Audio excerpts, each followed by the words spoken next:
No. I like it in concept. It's just like, I don't like watching fighting in general. Yeah, and that's the difference. If I had to choose a fighting style to watch, it would only be pro wrestling. Yeah, because it's specifically storytelling in a fight rather than a fight that...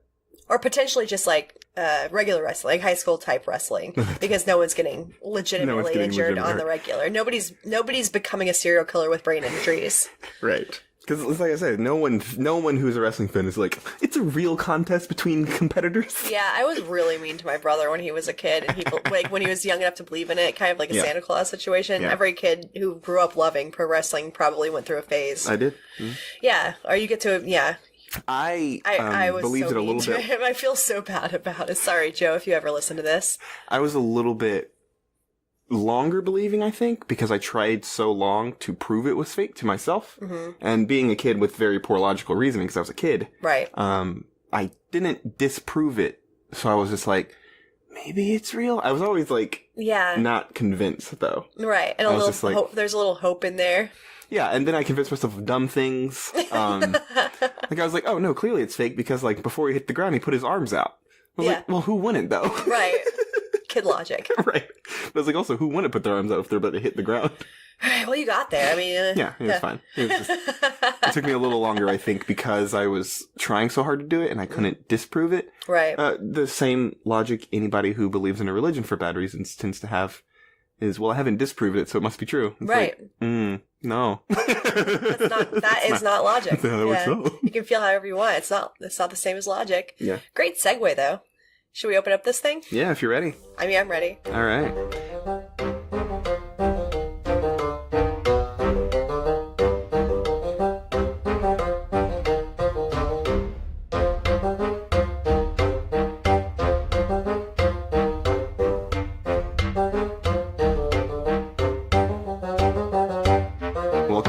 To Know a Snark, where two former religious types and current snarks take a look at religious media on its own terms. I'm Hillary. And I'm Josh, a.k.a. Serenity Now. Mm-hmm. I love Seinfeld. Before we begin talking about what we're doing today, as always, do we have any hits or misses you'd like to mention from... Oh, shit, yeah. Oh, shit, yeah. Shit, yeah. I mean, yeah, it's not really a huge deal. Okay. But remember when we were talking about when the forest witch goddess lady goes to attack Rom and Brother? Yes. Or yeah. Yes. And Brother jumps in to defend. Yes. I got the dialogue wrong, and it's only because it's a little bit funnier than what I had originally said. I'm going to tell you what was happening. Because you thought she got punched in the face. I was like, no, she took a fucking axe to the face. And what happens is Rom stops her and says to respect women. And then later, his brother... before axing her in the face, says, we don't kill women and children, and then hits her in the face with an axe. And that is hilarious to me. And then he goes, now go away. And I would like to add that to my best of at the end of that episode, because that's become my favorite scene. Yes. That's all. For context, if anyone hasn't heard that episode, it was the Ramayana, the epic episode. Yes. Where Ram and his brother and his wife get attacked by a witch in the forest, or a demon maybe? Demon, witch, something. Goddess, forest goddess, something. Yeah. I don't know. And so if you want full context of that, just go listen to that episode. It's good. Yeah, I rewatched that scene like 3 times. I rewound it, or I watched it just to make sure that we were right, and we weren't, but we were wrong in the best way. Let's see, what do I have? I have nothing. Everything I do and say is perfect. Mm-hmm. There are no hits or misses with me ever. Everything's a hit. Should I call you Rom? Yes. Okay. I am Rom. I am blue. Rom it is. I have not... I'm choking. I have weird throat problems.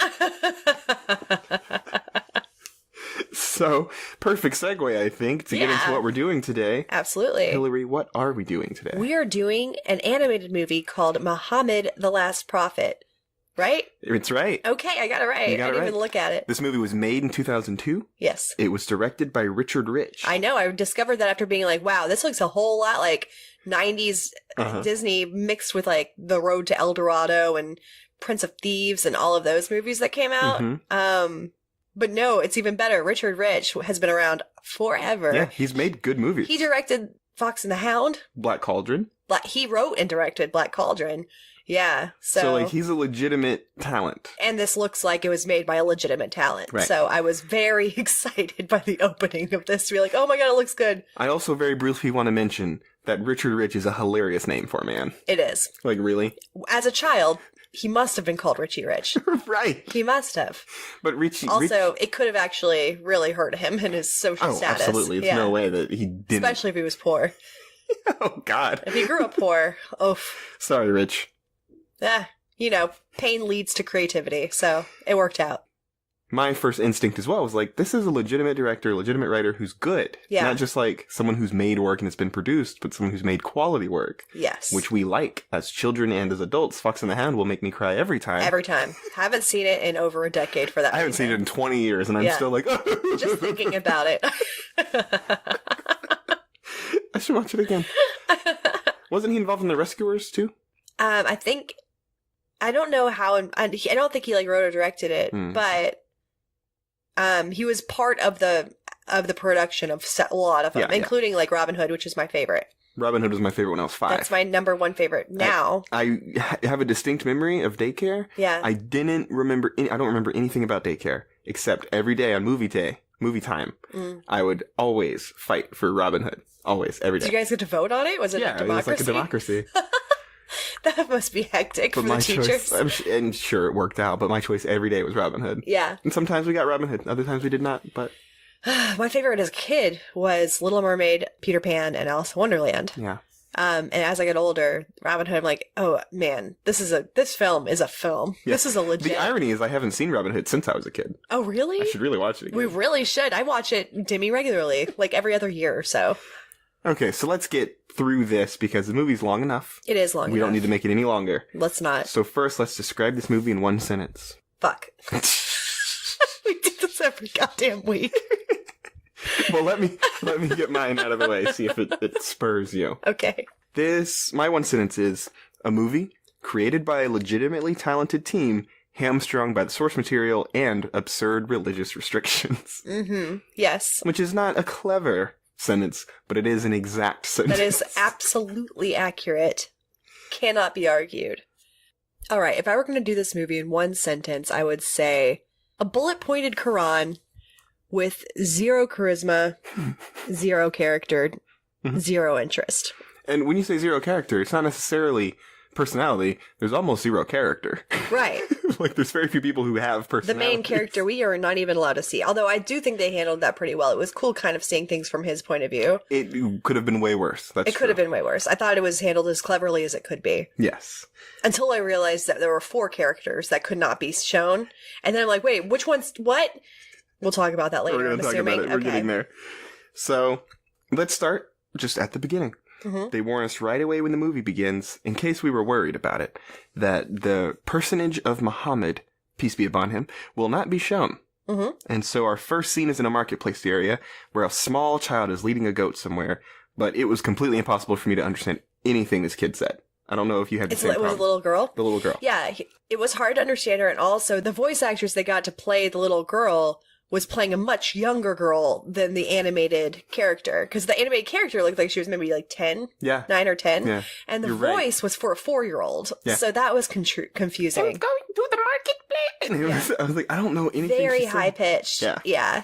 So whatever reason, they're going to go somewhere with this goat.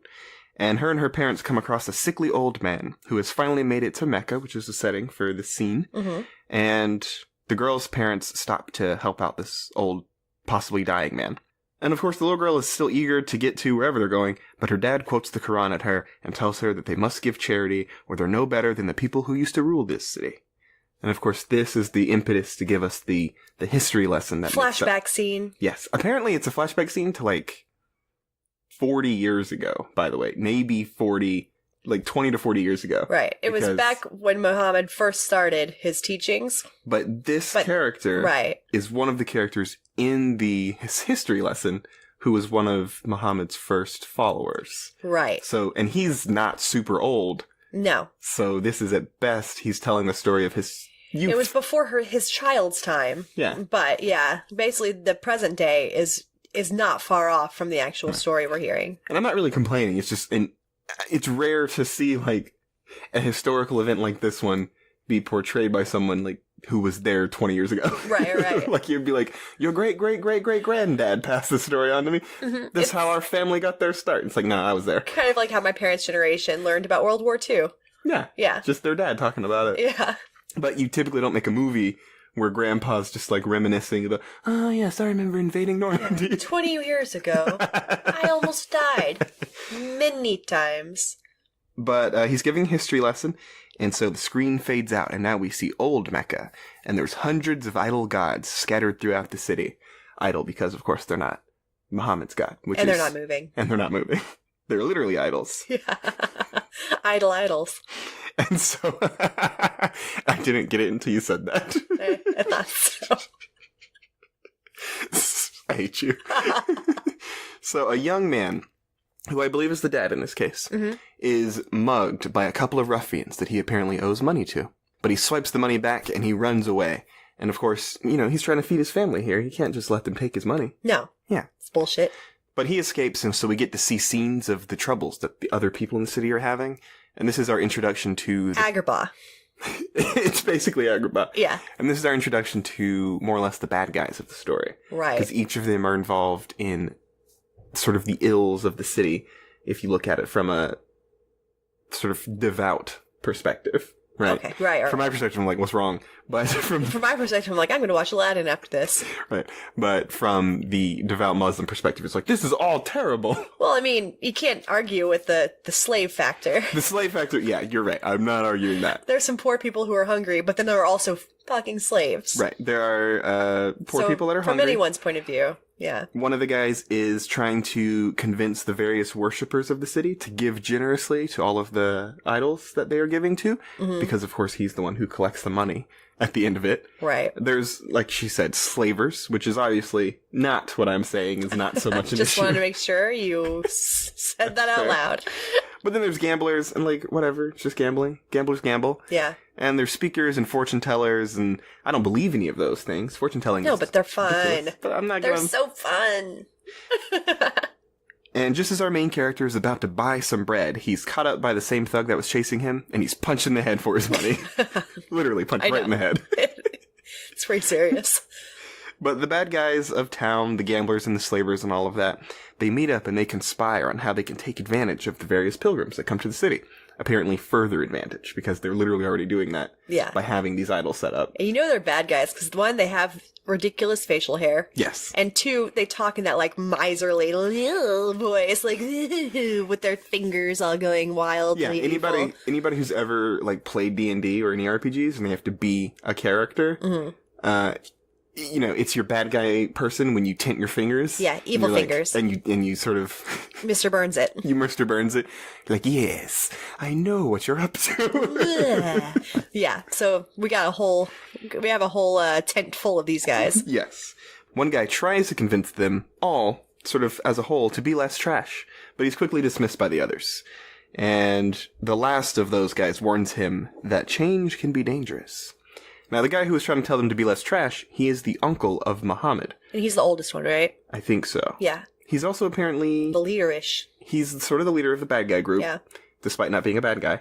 And he's also the uncle of Muhammad alongside all of them, or a couple of them. I didn't catch that. I know that he is related to Muhammad. Yes, but multiple of the guys say your nephew, but then a couple of them say our nephew, so like... I have no idea. It's fine. It doesn't didn't pick matter. up on that. It's not going to matter. There's so much going on in like, this. my nephew. Like, he's like, yes. He's all of our nephews. Yeah. There's so much going on in this dense-ass story. There's no reason to bother with it. You're right. Move on. That guy is the uncle of Muhammad. And Muhammad, of course, is destined to change the world. And so now we see a first-person perspective. This is because we are from Muhammad's perspective. Mm-hmm. We can't show him, but we can be him. Right. And he's climbing a mountain. And he gets up there and he is surrounded by light, and he meets the Archangel Gabriel. None of this is seen on screen, of course, I assume related to the same reasons why we don't show Muhammad is we don't show the angel. It's a whole thing they have against idols, creating idols. If you show Muhammad, people are more likely to worship that rather than the actual God. But, and like, I'm not opposed. It makes some sort of logical sense if you buy it. Right. But also, like, it's It's goofy. It's not enough to murder a cartoonist in France over. It's certainly I can tell not you that. Yeah. I don't think it's enough to write a strongly worded letter over. I agree with you. But, Although that'd be way more acceptable. But, like, live your dreams, live whatever. I'm just saying that's silly. Mm-hmm. Yep, we agree on that, but to each their own. Yeah, but the movie does it fairly well, considering that it's such a ridiculous restriction to have on the main character of your movie. Right. But he meets Gabriel, and he is commanded to read. But Muhammad, of course, can't. He wasn't born, noble or anything or rich or anything, so he never learned to read. But Gabriel teaches him how to read through magic angel powers. I wish they had done more about the reading sessions. Right. Yeah, I would like an angel just sitting down, working his way through words with a 40-year-old. Right. Yeah. But, and it's important to note that alongside not ever showing Muhammad, every piece of dialogue that Muhammad has in the movie is our narrator, who is the dad of the little girl. His name was what? Malik? I think it's Malik. And he's a made-up character, too. He is also made up. Yeah. But Malik is the one who does all of the speaking. Right. Because apparently while it's not okay to portray Muhammad's voice, it's fine to just say what he said exactly as he said it. Or, well, they said it was, like the narrator paraphrasing. Yeah. That's what it says in the Wikipedia, at least. Yeah. So it's they're not strange. saying, yeah. Because at a certain point, when you're just paraphrasing what Muhammad said, aren't you then just the voice of Muhammad, the same way that any person just saying his lines or you're for him would be? blaspheming Muhammad because you're not delivering the exact message. So that's part of the contention is like that doesn't make any sense when you really think about it. Because and this is, if I am an actor and I were to do an audiobook where I pretend to be Muhammad's voice, mm-hmm. I'm an actor. So no one reasonably thinks that I am Muhammad. Right. So how's that different from just saying the lines? Well, that's the same argument for why anybody would think a drawing was Muhammad. Right. Okay, so maybe it's the same sort of train of thought, but I'm just really confused. I think it's the same train of thought, but also I want to point out that the fact that they introduce characters that are not historically, accurate or present, they're not real, why couldn't they have personalities? Like, right. Why couldn't the narrator be somebody who's, we're behind, like we're learning and growing with him. Like he makes mistakes. He's a human. He has a sense of humor. Something happens. Anything happens. Yeah. Nothing. Yeah. Muhammad learns to read through magic angel powers, and then he makes it back home after this amazing and scary experience. And his wife reassures him that he is not crazy or possessed, for he is too good a man to be subject to such things. God would not allow it. She goes to a religious scholar, who coincidentally is her cousin, and they conclude that Muhammad is a prophet, but he will also be ostracized. So his wife became the first believer in Islam, and soon others will follow. Right on. I found it interesting that the guy they go to confirm that Muhammad's not crazy or possessed is just her cousin. Yeah. Like, that seems like a conflict of interest. Like, oh no, your husband's fine, he's not insane. Like, ask a stranger. Yeah. Then we're having a real conversation. Or another scholar. Or, yeah, I mean, Maybe someone not. qualified. Right. But not someone who's related to you. Because then they're going to be like, they're going to have an incentive one way or the other. It's the same reason doctors don't treat their own family. Therapists don't treat their kids. Like, right. There's incentive here to see things differently. I didn't even pick up on that. You're absolutely correct. So, I mean, I'm not saying so we can throw that out the window. I'm not saying Muhammad was crazy. Diagnosis, inaccurate. But we're saying that diagnosis cannot be trusted. So the bad guys meet up again, and now they're discussing Muhammad, because he's starting a new religious cult, as they call it. And some as of I call it. Yeah, as we would call it. Go on. As we sort of barely touched on, talking about Scientology, to a certain degree, a cult is a matter of size rather than like... Or damage done. Yeah. That's the way I see it. Yeah, that too. Kind of. That's one of the many facets that I consider. But also, I can't think of a religion that didn't cause a whole lot of strife. Right. While it was still, I would say, in cult status. Right. And then somehow it became religion status, and I'm not sure where that line is. Me neither. What an interesting gray area. But there apparently is one. Well, we need to delve into this further. We just have a whole episode where we discuss cult versus religion. Yeah, we just go back and maybe get a little stoned, and then just bounce some ideas off the wall. But anyway, so they're talking about the cult as they call it.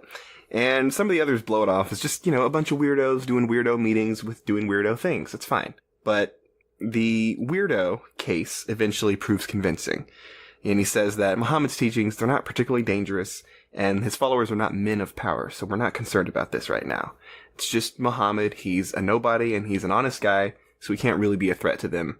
Yet, at least. Reasoning. Good and reasonable. It was, it was fair. Like, he's supposed to be one of the bad guys, but he's also like, it doesn't matter. Yeah. It's fine. Just let them have their silly religion. He's not threatening my gold yet. Yeah.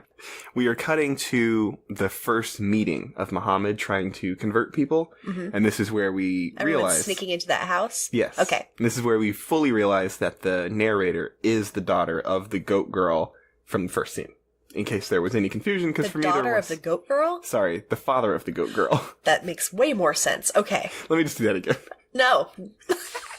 That works. Okay. And because I was a little confused, I was like, who's this narrator? Yeah. It's the dad, right? But I wasn't sure. Right. They confirmed it. I didn't even bother figuring it out. So glad you did. But this is the first meeting of what will be Muslims, and many of the people in the room are converted to Islam, including our main character, the father of the goat girl. So we now get some perspective of some slaves being very impressed with Muhammad's teachings, and one of them stands up to his owner, who's one of the bad guys from the clan of bad guys. They have a name, but honestly I can't pronounce it. It doesn't matter. It's like Karashi or something. We'll just call him the clan.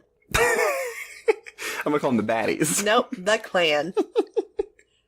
But he stands up to one of those guys and tells him that he can't stop Muhammad because he is a prophet, and all of the idol gods are powerless against him.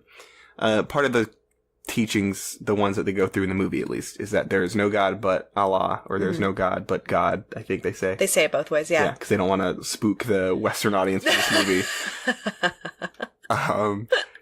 And so that's the biggest thing. Is right. Every other God that's worshipped in Mecca, which is apparently used to be a sort of focal point for various religious worshippers, are all untrue, false gods, except God. Or Allah, if you'd prefer. Yeah, same thing. So the slave tells him that, and that the other gods can't harm him. And so this finally motivates the clan of baddies to realize that... Nice compromise. That these teachings are not harmless after all, because especially Muhammad is picking up some influential followers now. And they have no choice now but to put an end to him to ensure that the pilgrims who come into the city continue to come and give them all their money. So it's really a financial problem. You're right. It does seem like that. Yeah, the hugest conflict of this movie has started because capitalism. It's always been a problem. Legit. There's like, well, we're taking advantage of people's religious beliefs. Right. So now we get another scene where Muhammad has gathered a crowd in the center of town, and everyone is there to see it. And he does some preaching, but the baddies begin to attack, and they throw some food and some trash at him. But a group of followers surround Muhammad to protect him and guide him back. And so we're back to the slave. Alright, so we find out that this is Bilal, and he is an important figure in Islam, but he refuses to cave on his beliefs in Islam. So he's whipped, and he's eventually even pressed. And pressing, if you don't know, is where you put big rocks on people. Yeah, seems pretty awful. But he's pressed until he agrees to say that his owner is the owner of his soul rather than God. Yeah, this guy needs to get over himself. He's fucking nuts. Isn't this one that looks like evil Dom DeLuise? Yes. Yeah, okay. Yeah, evil Dom DeLuise with a beard. Dom DeLuise have a beard? Yeah, he did. Okay. Dark beard. Not as long as this guy, though. Yeah, but evil Dom DeLuise is insistent that he owns his soul. And it's like, Jesus Christ, like, I get that you're a slaver, but Jesus, that's crazy. But Bilal never caves into this, and he'd rather die than say such a thing. And so another man comes by, and he's going to purchase Bilal and save his life. And this is done on behalf of Abu Bakr. But I have no idea who that is, and it doesn't seem to come up again, so... Yeah, they don't really explain what happened there. From what I understand, Bilal is important to Muhammad for one reason or another, and he got named to a high, prominent position of respect. But not high enough to be invisible. He got put into a, prominent figure in Islam, despite his lowly beginnings of a slave. And he was apparently black as opposed to brown, and was also, people were racist against him. I noticed he was darker than the others. Yes. Okay. From what I can understand, he had to confront classism and racism, but Muhammad still chose him as a representative. He still doesn't have a personality. You'd think that would give him something. I mean, his personality is very determined. That's everyone's personality. Yeah, that's true. No one in this movie gives up. No, that's so true. You don't even get a scene of, some people. Even the evil guys, a hard asses to the end. Yeah. Yeah. And when they switch sides, they're still hard asses. Yeah. They're just opposite side hard asses. No chill in this city. So the bad guys are plotting once more, and they now decide that they have to destroy the Quran, which they conclude is magic, due to the fact that people apparently are convinced by it once they hear or read it. So it's casting a spell on them and convincing them of its truth. So if we destroy the book, the spell goes away. Uh-huh. Logic. Makes sense. Reasoning. If you're... I mean, what is this? The 1100s? I don't know, man. Yeah, it makes some sense to be a little... Stupid. Yeah. People believe all sorts of crazy stuff before they realize that spells aren't real. So the bad guys are fracturing now over how to deal with Muhammad, and Muhammad's uncle agrees to talk to him to try to settle things down. And so now we get another first-person perspective of Muhammad receiving his talking to, and he's warned that his uncle can't protect him for much longer. And he asks him if what he's preaching is so important that Muhammad is willing to die for it. And also take his uncle with him, because if Muhammad goes down, he'll probably go down trying to save him. Right. And paraphrase the quote that was a paraphrase of the movie, this makes Muhammad very sad. But his answer is still yes. I'm sorry, Uncle. I don't care about your life. Not that he doesn't care, but... I only care about your afterlife. He can't stop preaching until either the word of God prevails or he dies. So his uncle concedes the point and promises never to abandon him, perhaps moved by Muhammad's convictions. That's some fucking loyalty right there. As you said, there's no chill in these people. I do not have an uncle that would do that for me. I have an opinion. Yes. I have a thought. Ride or die. Ride or die forever. Yeah. I respect it, but also cannot relate. You can change my mind, you can't change my conviction. I will go hard in any direction that I choose. Which, like you said, I'm not opposed to it. I'm actually very similar. Yeah. But it's funny that no one in this movie is, like, at all waffly. Or there's no wishy-washy. Yeah. They're just like, nope, this is what I believe, and I will kill you and myself for it. Yeah. Which I think is the only part a lot of Western culture sees in Muslims. It's like, they're all like this. They're terrifying. That's probably, honestly, yeah. Yeah. Like, it's the stereotype. Like, no, man. That's why they're the boogie. Yeah, like, right. Oh, it's ridiculous. Like, I don't know if you know this. The movie is not entirely accurate. Arabs and Muslims and all sorts of people are just people. Yeah. Some of them are not very convicted. It's absolutely true. Okay, so... Muhammad's uncle goes back and he tries to convince the rest of the bad guys, this is when I began to think that they're all considered Muhammad's uncles, because I think this was the first time someone was like, "Oh, our nephew," and he was like, "What are you?" I was like, "Whatever, it doesn't matter." But the clan of uncles. The clan of uncles. And he tries to tell them they should stick by Muhammad's side no matter what. And when one of them demands to know why, a talking bow. Let's be clear again. Yes. A talking bow. A bow standing upright. It is in the shape of a bow. It's got the little arch. It's not a talking bow. It's an invisible man holding a bow so that we know it's not Muhammad. Who I'm going to call Mo from now on. I don't think he's holding a bow. He is holding a bow. I think he is the bow. He's not the bow. I think he's the bow. He's not. No, I can tell you why. Later in the movie, he's holding a sword. No one is holding a bow and a sword. The bow is holding a sword? Yes. I don't think that's true. Hold on, no, sorry. Shit. We're gonna get there. Okay. But I'm gonna come back to this point. Okay, you're wrong, but let's go on. So, a bow, which either represents the a man... only thing we can see is a bow. Half of a bow, because the rest of it's being held by a human. Right. But go on. He's named Hamza. This is another important figure in Islam, apparently important enough that he too cannot be shown. Right. He decides to speak up and tell them that they will do so because Muhammad is their nephew. And this, at least, is Muhammad's real uncle. Yes. But again, if that applies to all of these dudes, it is unclear. But he's apparently very tough, and he's treated as though he is a man and not a goddamn arrow shooter. I'm a man. So I have to assume that this is supposed to be a man. Not a weapon. And he's just decided to make him a fucking bow for no reason that I can understand. And if Hillary's right and he's just holding a bow, that's it's just better. So that we don't think every time it cuts to an invisible person, it's Mo. That might be the case. I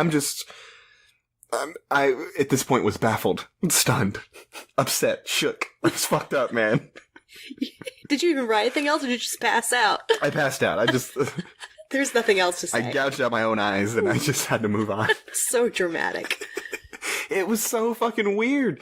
And, okay, so let's assume he's holding a bow instead of being a bow. Right. The bow is person-sized. It's fucking huge. That's true in some places. I know bows are huge, but he also used it as a weapon against somebody. Remember that? He just hit somebody in the head with it? with himself. No, Yeah. with his bow. With himself. The invisible man. The whole bow represents Hamza, and he just bashed somebody. Well, they can't show his arms. If that's the case, you would see the whole bow at one point, and you never see the whole bow.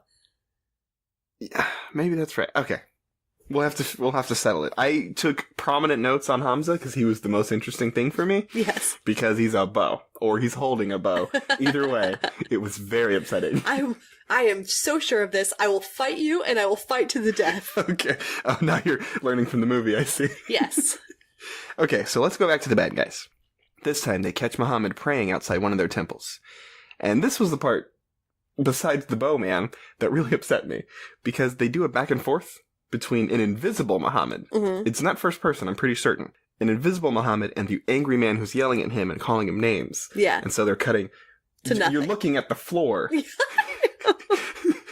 Like a desert floor, and then a man. Yeah. And then a desert floor, and then a man. And then a desert, and it's like... No, that bothered me too, because I'm like, why couldn't they just keep it first person perspective? Yeah. Like, is there anything against seeing somebody else see you? Like, is it so that you don't think yourself to be? Well, I don't understand. It was so weird. They should just, if it was all first person perspective, then this movie would have had a little bit more, coherence? Yeah, coherence and also humanity to it, because getting yelled at as like having somebody stare at you through the screen, that's significant, that it like affects you. No, it's true. Yeah. Yeah.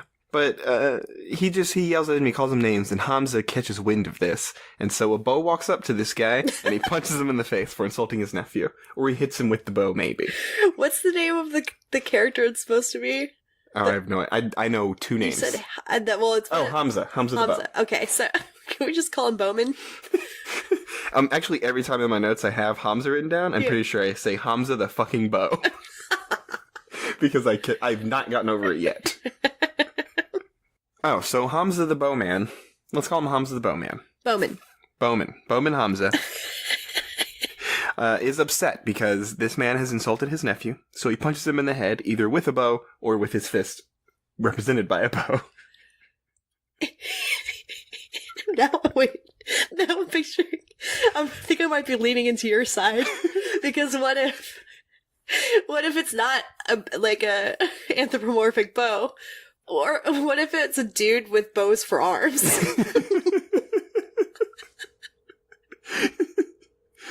Just thwap it away.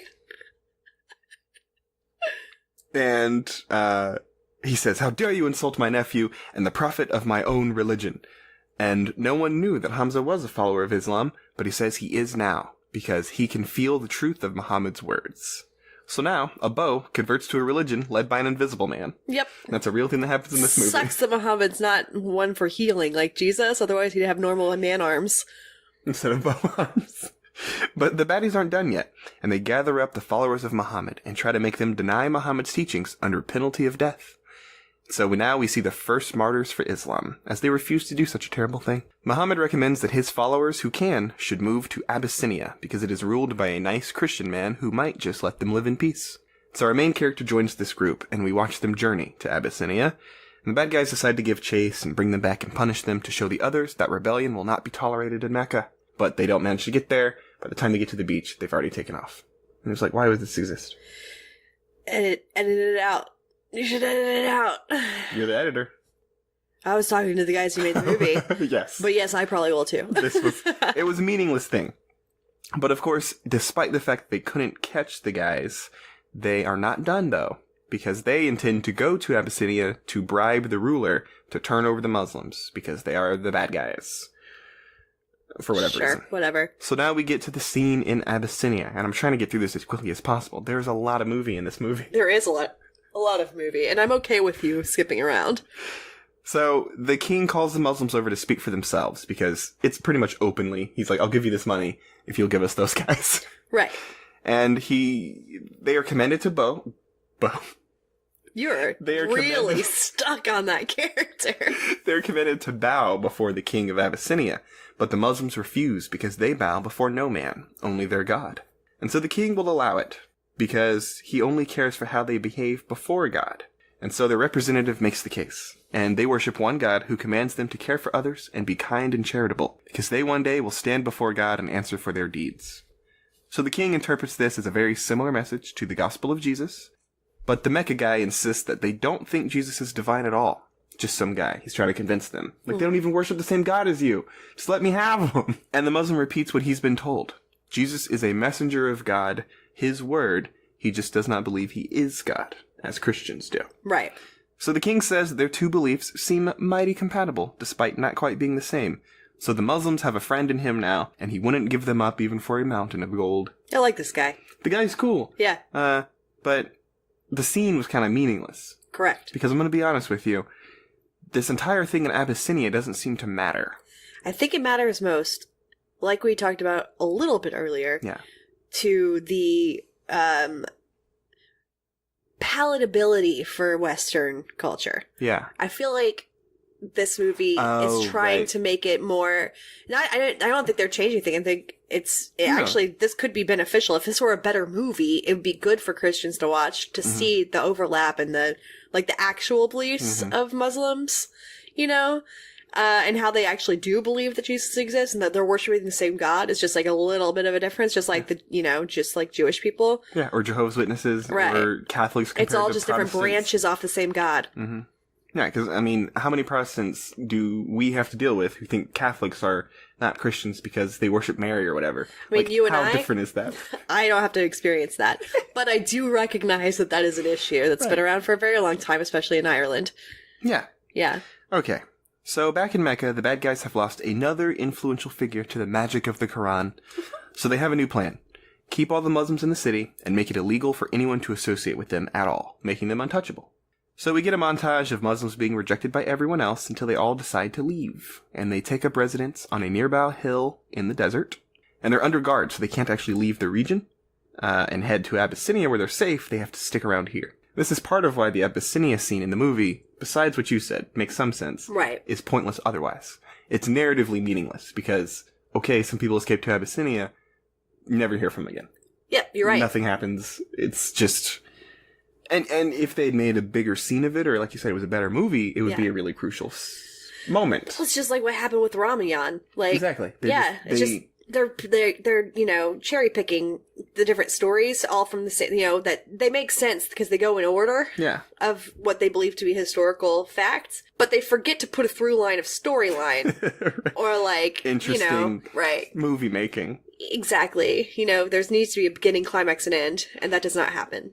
But it's been 3 years since the Muslims moved to the desert, and even Muhammad himself is growing weak because he keeps giving what little food he receives to others. But this conversation is interrupted by Muhammad wistfully looking into the night sky. And because it's in first person, it's impossible to tell what's happening. Mm-hmm. He's getting a talk, he's talking to somebody. And then he drifts. He just drifts off into the sky. We do find out later that he's having a vision. But in the moment, it's like, what the hell is It just seemed like he was ignoring his friend. Right. Even his friend's like, are you listening to me? Hello? Did you take your Ritalin today? But his uncle, the one who was initially trying to corral the clan of baddies, has joined up now. And he's agreed to deliver a message back to the group. Now, he hasn't necessarily joined the religion. He's just joined them out in the desert. I know this because I looked it up. Okay. It is a point of contention whether this guy ever actually converted or not. In Muslim scholarship, it's unclear whether he was actually one of them when he died. Interesting. He was sympathetic. So I guess he didn't keep a diary. Right. He was sympathetic to it. He just wasn't necessarily a convert. Gotcha. He goes back to the clan of baddies and he delivers one final message. If it is false, Muhammad has agreed to be at their mercy. But if it is true, they must agree to end their boycott on all the Muslims. And the message is simple. The boycott pact that they signed and put into law, which is hanging up in the temple, it has been eaten by insects, except for the words, in the name of God. So the baddies rush off to check, and sure enough, holy carp, what a turn of events. Muhammad and his visions of God have saved the day again. Yep. So Clearly a vision, and definitely not somebody spying. So the boycott is ended because they agreed to the terms, but sadly, Muhammad's wife and uncle are gonna die. This movie's a fucking whirlwind, yo. Yeah, peaks and valleys. So, I don't care because I don't know those characters. Mm-hmm. His wife gets no scene, but his uncle does on his deathbed. Yep. And where the bad guys and Muhammad come to an agreement. Muhammad will not preach against them if they do not preach against him. But at the last second, Muhammad has a final caveat, and he says, if they agree with him that there is but one God. Right. And they're like, come on, man, like we were halfway out the door. We almost had a fucking agreement, and you had to just kick me in the balls right before we finished. Gotta read that small print. And this is another moment where no one in this movie has any chill, because Muhammad has a nice agreement. Except he's insisting that they also have to agree with his particular religion. He might as well be standing over them saying, your soul is mine. Yeah, your soul is mine. Say it. And he's like, no. Because I don't think they were being super unreasonable here. Right. You leave us alone, we leave you alone. He's like, fine, but first you have to agree. Admit that I am right. It's like, no. Yeah, I know. Why would I do that? This is such a sibling fight. So it could actually be an uncle-nephew fight. It is an uncle-nephew fight. This younger generation always thinks they know better. Admit I'm right or perish. Okay, so there's no deal, really, and Muhammad's uncle dies, reassuring Muhammad that he always knew he was special. And because Muhammad was so coy with his truce, the bad guys are now spreading dissent amongst the people, telling them that Muhammad preaches against their gods and their ancestors and the beliefs of their people. So this gets people reasonably riled up, I think. Mm-hmm. Because the mistake Muhammad made was insisting that he was right when he could have just left everyone alone. Nobody should have left that room without paperwork signed. Like, I'm not saying give up what you believe, stop preaching. Right. I am saying when you get an agreement to be left alone by the legal authorities, you don't have to insist that they convert to your religion first. No, that was a stupid move. And I don't even understand the principle behind it. Well, I don't understand it either, but it is the principle behind all religions. But even back in the day when people Leave people alone. Right. Yeah. And that's how we mostly live now, and it works. Kinda. If people did that more, it'd be great. Yeah. It's somewhat out of our government. But, with his uncle dead, there isn't anyone really to protect the Muslims from the ill will of the people, so they now have to be extra careful. But a guy comes by and he tells Muhammad about the hundreds of Muslims they have in a different city, but it's in a state of unrest because of conflicting religious beliefs between them and the others in the city. So he asks Muhammad to come by and quell the violence between the two groups, as Muhammad is the only one who can. And if he does so, they will also provide a safe harbor for the Muslims in the city. I don't think this is Abyssinia. I'm not sure they ever say where this guy's from, though. I'm not entirely sure. I don't even remember this scene. Presumably, Muhammad does go ahead and do this, but he still stays in Mecca to protect those who did not leave Mecca for whatever reason. So every time a little group of Muslims migrates to a different place, there's still some left in Mecca, and Muhammad stays there. Yeah. Which is, again, why can't you just tell that story then? I don't need to know that 600 Muslims left. I don't care. Right. They're not relevant to what I'm watching. Maybe work it into some sort of exposition, Yeah, that's what I mean. Like if two characters with personalities were just that could easily just be mentioned in their normal dialogue. Right, like, there were several minutes. As humans talk. People talk like humans to each other. Yeah. And they can just mention that so-and-so number have left. They're safe now. And, right, but Muhammad's here with us. Thank goodness, blah, blah, blah. Whatever. That easy. Anything. So, we're back to more plotting by bad guys, and a mysterious figure appears before them and tells them that there's a simple answer. Murder him. Yeah. Murder Muhammad, that is. What we see is a black cloak from behind just show up and disappear and never get talked about again. It appears to be a demon, because he does disappear like that, and he does it in front of their faces, and the clan of bad guys are like, what the hell? They're so confused and upset. Yeah. But they also agree with him. They're like, we should remember. And they look back up and he's gone. But the demon thing points out that demon. the demon thing points out that if a large group does the murder, there's no one to take revenge on. So the blowback of a typical assassination isn't really an issue. Because if you get like 60 dudes to murder Muhammad, no, it's fine. It's Caesar's plan. Right. Just get everyone to murder Seems him. like too many. Are they just going to take turns like with a pinata? Well, it's Caesar. It's like everyone has their second with the... How many people murdered Caesar? It's like 13, right? I guess. Who was punished for it? Nobody. Well, right. No, I understand it logically, but, it's like, there's only so much room around the person. Everybody can't get their knife in there. That's true. Without harming everyone else involved, which is hilarious. They all end up cut up because, the knives are just going wild. That's probably a good way to play it off. It's true. You'd be like, oh, no, I wasn't involved. Look at me. I'm a victim. I'm a victim of this stabbing. Be like, you're dressed the same as the other guys. Well, it's just clothes. It's 1100, okay? There's not a lot of options. Not only am I the offender, I'm a victim. So, as the assassins are ready to murder Muhammad, they gather around his residence, I guess. The plan fails because all of the assassins fall asleep under the mysterious influence of God. So when they wake, Muhammad has already left town and they give chase. But they're unsuccessful in following Muhammad into the mountains because while the guy tracking him, they hire a guy to track Muhammad, accurately tracks him to a mountain cave. Mm-hmm. We get to the Charlotte's Web moment.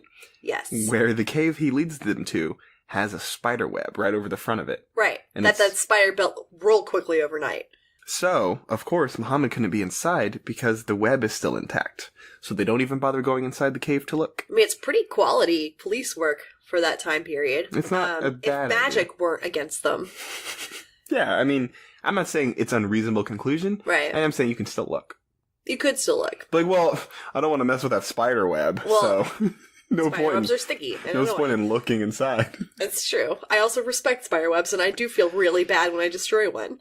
I agree, but if I'm trying to murder a guy, I'm not like, well, I don't want to fuck with spiders. Just stick your sword in there and learn to knock it all down. Right. And then take another sword and stab your nephew. Right. Just poke around in there. If somebody says, ow, you found him. But here's the thing I notice in a lot of myths and legends and movies where God is involved in stories. You ever notice how God's superpowers are like really low level?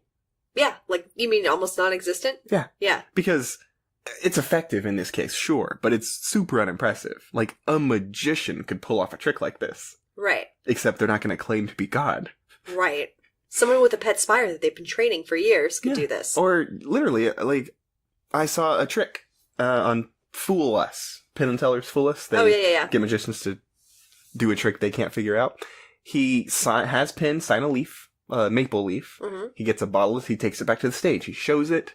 He gets a bottle of maple syrup. He shows it. He puts the leaf in the maple syrup, and then he puts the bottle underneath Penn's chair without leaving the stage. Shut up! Yeah, and it's like, that's amazing. That's way better. I love those things, man. Yeah. I love it. And they do not know how to do. He was like, honestly, this is amazing. If they don't figure it out, there's like a reward. Do they have to tell him, or like, no, it's just like a prize? Because you shouldn't have to give up that secret. No. And they don't tell you on stage. Like, they write it down, and they're like, is this how you did it? Yeah. And they're like, yes or no. But it's just, it's amazing. And that's as good a trick as a spider web. I always just said Jesus was a really good street artist. Like, street magician. So I'm just saying, right? If this is your big miracle, I'm not super impressed. Especially as somebody who knows a lot more about Jesus' miracles at this point. Yeah. These are not impressive miracles. How much bread can you make out of bread? A whole bunch. So, people are now beginning to doubt Muhammad for just a moment. But Hamza, the fucking bowman, assures them that he was not captured. And just as the conversation happens, Muhammad makes it to town riding on a camel very triumphantly. Mm-hmm. So we get a brief musical number as we celebrate. I love that. Yeah. Yeah, I liked it way more than the monkeys and the Ramayan. But I have to say, man, at this point, there's 30 minutes left in this movie, and I was over it. I actually thought that the celebration singing scene was the end of it. Yeah. We have so much more to go. It's only an hour and a half. The movie's only an hour and a half. It feels like 15 hours. But just like Ramayan, and just like a lot of movies that we do that don't have character development or any kind of through plot line, it feels a lot longer. Yeah. And at this point, I wrote down here, I was like, this is Ramayana levels of a hell of a lot happening with nothing actually happening. Except at least Ramayana had events that would make good movies. Right. Like, tell me a story. I give you permission to affect my emotions. Yeah. Yeah. But very little that's happened in this even would be interesting. Right. If you did good movie making around it. And this is absolutely not any kind of, we're not even talking about the religion itself or the belief structure or anything like that. That's no criticism of that. I'm just talking about history. Right now, I'm just talking about filmmaking. Right. Poor filmmaking. Great stories, but potentially. I literally rolled over in my bed. I watch movies in my bed. Yeah. And I take notes Me too. I rolled over and I started doing it one-handed, because I could type one-handed with how slow this movie goes. I started brushing my teeth and putting, my face together. I almost fell asleep. I had to get up. That's why I got up. Okay. So the bad guys begin to collect a whole army, because they really want Muhammad dead, so they're going to invade a whole city to do that. Mm-hmm. They're going to invade there, kill him, whatever. And we get a right and proper battle scene. So according to tradition, apparently, battles start with 3 people fighting one-on-one. So we get a scene of Hamza the fucking Bow murdering guys with a sword. Yeah. Is his bow still in his hand? Is that what you're saying? Because I don't remember that. I might have had my glasses on. I'm pretty sure they only show this one from his perspective. Okay. So they don't actually show the bow holding the sword. They show the sword thrust out in front of him fighting a guy. Okay. Which, to be fair, is not a bow holding a sword. It's just... No, it's him with the sword, with the bow on his back, probably, and a sword in his hand. Whatever. They could have shown that, maybe. Or maybe one arm is a bow and the other arm is a sword. I just think they're cowards who couldn't commit to a bow holding a sword.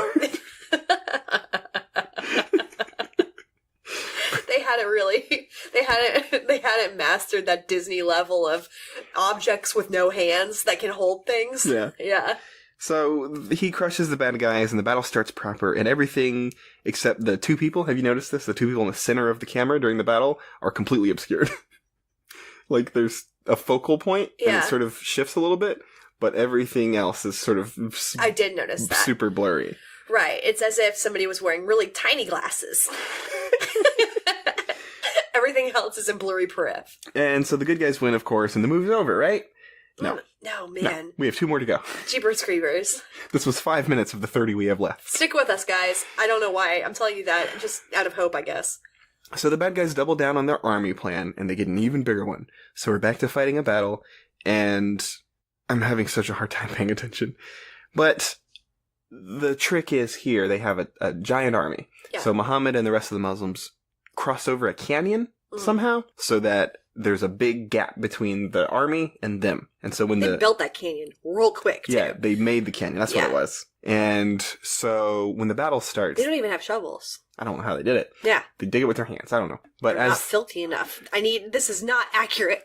But as the battle begins, they try to cross the canyon, the bad guys do. Right. And they jump horses and stuff. The horses can't make it, so a bunch of people die in the canyon. Which is weird and fucked up and weird. It is. It's like, you try once. Why would you keep trying? But eventually, it takes a really long time. They're going to just pour sand into the canyon until they can cross it. Again, man. This is the strategy. This is just, I hate that we're constantly harking back to it. But remember when they took 2 months to put rocks over an ocean or whatever in Ramayan? I have just no patience for this. Yeah, no, it's weird and awful and upsetting. Unnecessary. I am glad that we didn't watch it in real time. Although it felt like it. Now, the only thing that really happens in the second battle that is important is Hamza dies. Finally. Tell me who that is. The bowman.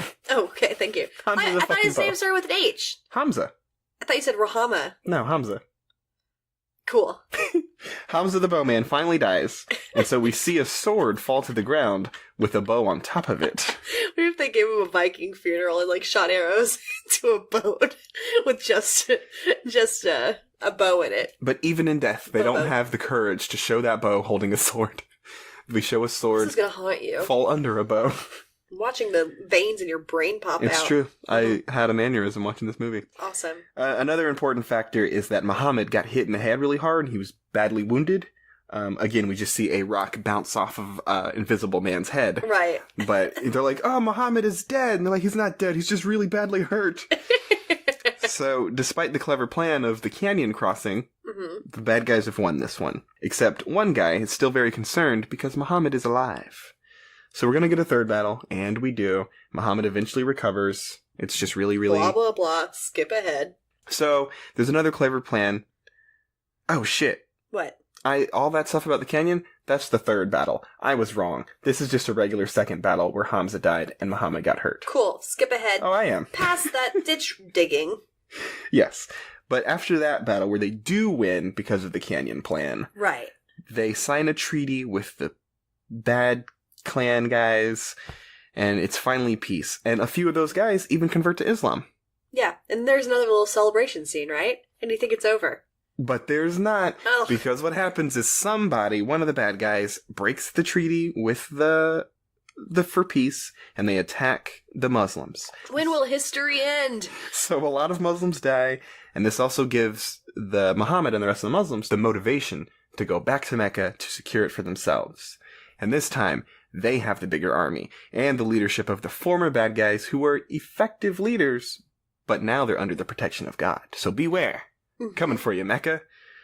And That's it. Were they not under the protection of God before? If they were under the protection of God, none of this shit would have happened, right? You know I make this point all the time. I know, it's annoying. Not when you do it, but that is true. Yeah, it's apparently we're under the protection of God unless we lose the fight, in which case we still were, but we still died because right. That's how God works. Well, the Super Bowl's coming up. We'll find out whose side God's really on. That's true. This Sunday. So, after the fight, the last remaining bad guy comes to speak to Muhammad, and they do make final peace, and Muhammad's going to take the city without violence. And this, because it's so peaceful, convinces this last bad guy to convert to Islam as well. And he goes to Mecca to prepare the city for the peaceful transition of power. And he can say, despite his best efforts, he's glad to say that Muhammad lives. Cool. When does Dom DeLuise die of leprosy? I don't know. I don't know what scene that was. I don't know. Remember? No. He started getting like some weird arm fungus or something. He's like, what is this? And he's the alcoholic one. Yes. Super alcoholic. Yeah. You know, drunkle. Yeah.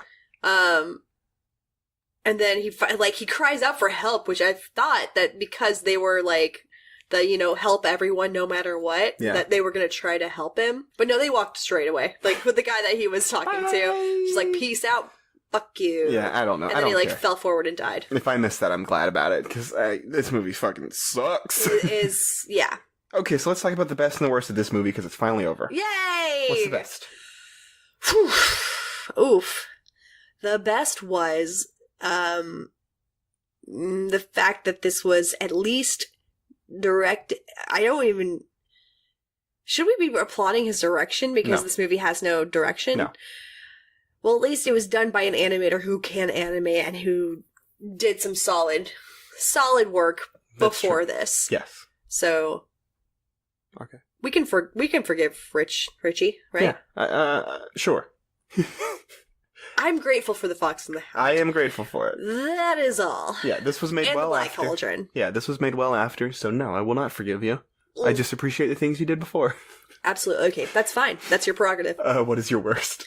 Worst is the same worst as I believe that the Ramayan was, which the potential here, it could have been such a fun movie. It could have been informative while also being entertaining. I could care about anything happening on screen, but no, it's a failure on all counts. Yeah, it's just really, really, really bad. Yeah. Because they took the events and didn't give them any context or entertainment value. There's no meat to the story. And expected that to be the entertainment value. And it's like, it's not. Right. It sucks.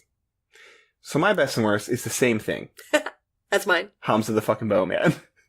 I love it because it's absurd and over the top, and you're looking at it and you're like, what the fuck is happening? Yeah, you're possibly obsessed with this. At the same time, it is the worst because it is so confusing and weird.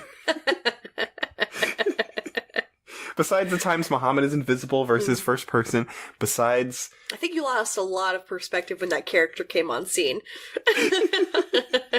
It was so weird every time. Okay, but that's fine. I just wanted to be clear. That's the thing that... Best and worst. That's the thing that I was most amused by and Invisible most upset by.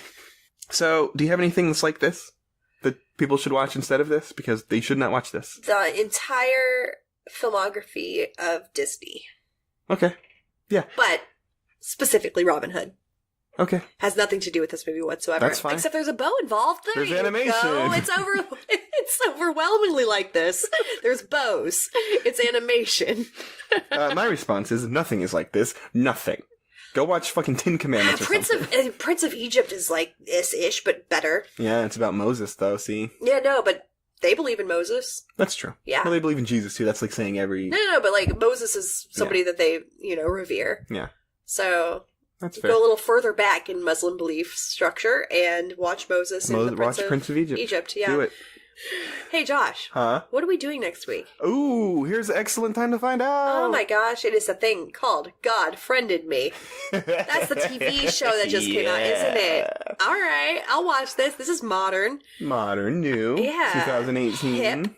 Hip and relevant. Yeah. It is apparently about an atheist podcaster who is befriended by God on Facebook. Shut up. Yep. And then goes on adventures of some sort. I'm not sure what. Oh my god, I'm into this. The first episode is available on CBS. The second I actually one... have CBS All Access because my mom and I really love The Good Wife. So do you want to watch the first episode or the first two episodes? First two. First two episodes of God Friended Me next week. Yes. Very exciting. I'm excited about that, actually. This could be something worth watching. I am definitely not, but we will see. So let's do it. All right.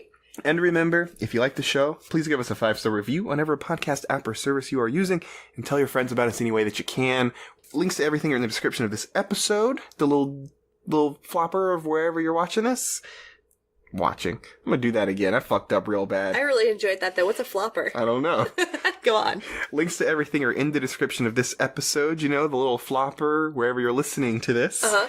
Or on YouTube. We do have a YouTube channel, which is also linked in that description. And please go to the website and send us a comment or a question so that we can do our mailbag. Yeah, it's fun getting Be mail. yelled at by strangers. Everyone loves getting mail. And as always, thank you so much for listening. Thank you, guys. We miss you. We love you. And bye. Bye.